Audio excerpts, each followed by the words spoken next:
Shalom, shalom, 12 tribes. The name of this video is The Revelation of Jeremiah 16 and 19. I got a few interesting videos for y'all. So without further ado, I'm going to get started. And I will be stopping throughout the video to bring out a few precepts, right? So let's get started.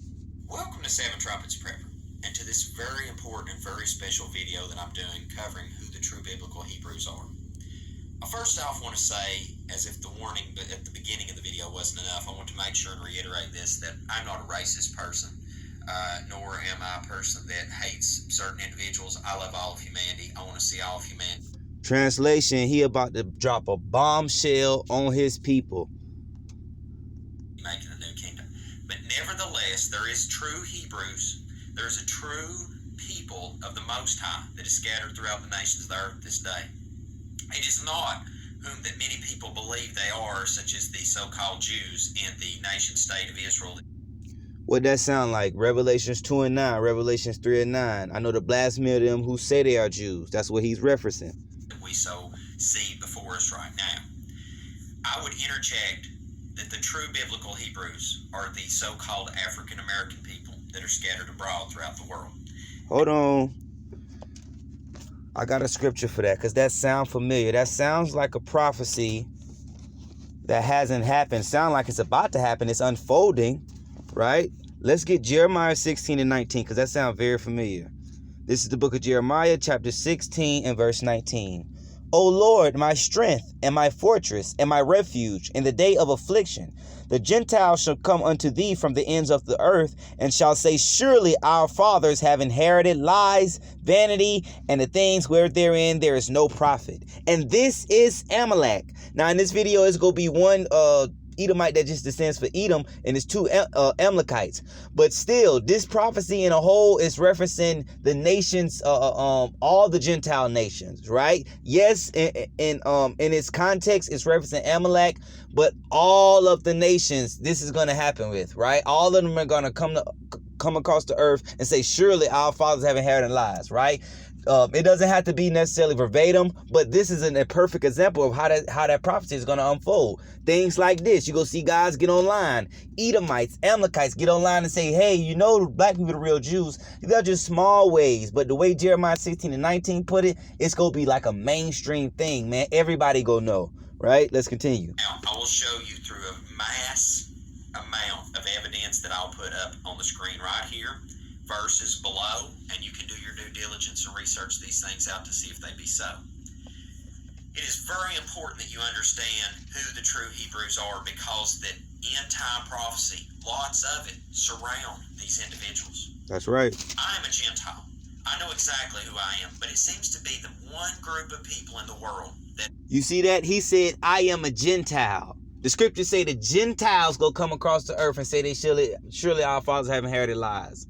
You can't make this up, man. These scriptures are real. Have been, by the rest of the world, tried to be dumbed down to the fact or completely erase their history from history, is the African-American people, so-called, that are scattered throughout the nations. Now, please understand that not every single black person is a true Hebrew, but it is those that are under the curse of Deuteronomy 28.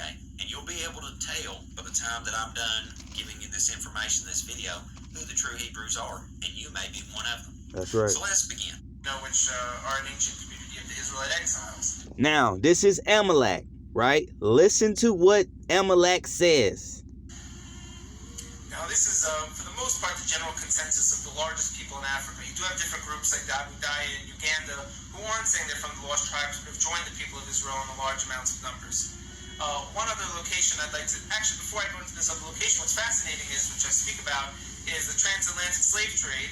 A large percentage of it actually came from Igbo territory.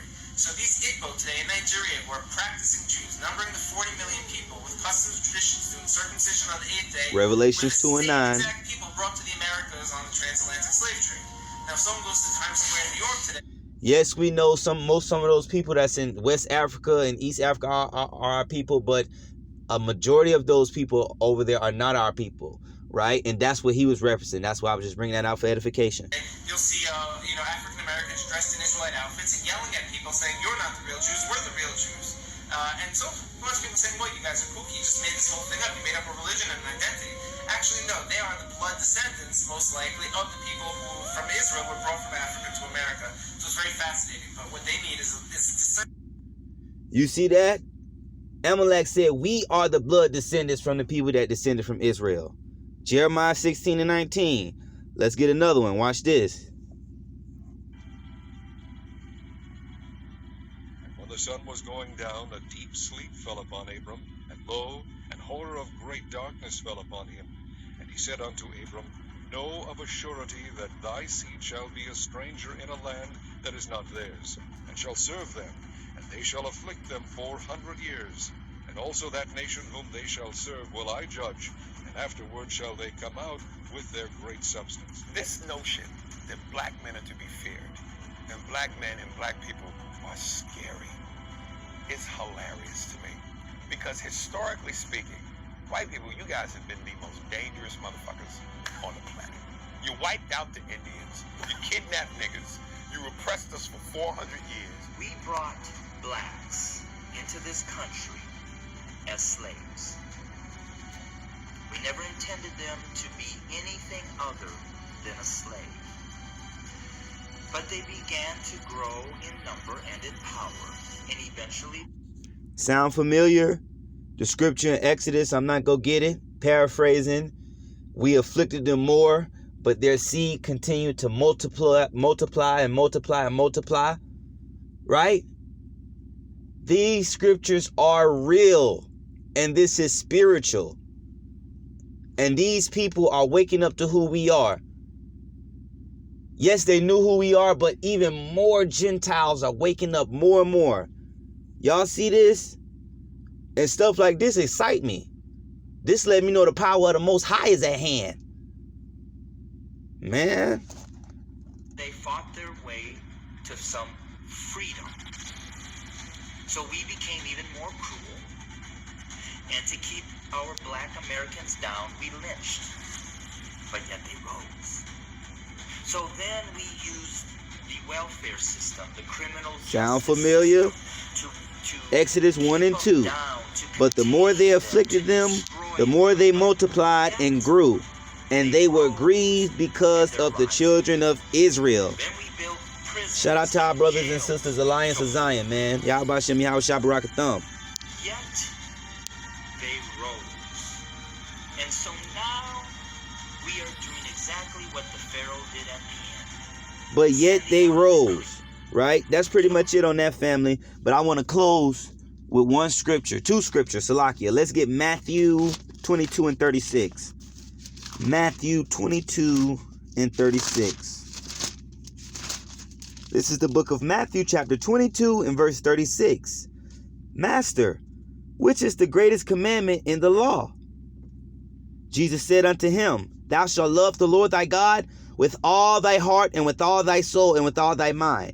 Now, how do you show God you love him according to the Bible? We go get 1 John 5 and 3. But this is a Sadducee asked him this, right? And if you read the scriptures, you read Matthew, you know that the Sadducees were wicked Salakia Israelites who didn't believe in the oral law, for lack of better terms, right? Christ said the greatest commandment of them all is to love the Lord thy God with all thy heart. Let's see what loving the Lord thy God with all your heart is. Right? Y'all already know. Famous classic. 1 John 5 and 3. 1 John 5 and 3. This is the book of 1 John, chapter 5 and verse 3. For this is the love of God, that we keep his commandments, and his commandments are not grievous. So when Christ told the Sadducee the greatest commandment to love the Lord thy God with all thy heart, this is what he was referencing, right? To keep all the Lord commandments. That's how you show the Lord you love him. Not by saying it, not by praying 3 times a day, right? And that's all you do, by keeping the Lord's commandments. Right? Until next time, family. Yahweh Bashem, Yahweh Shai, Baraka Thumb, Shalom.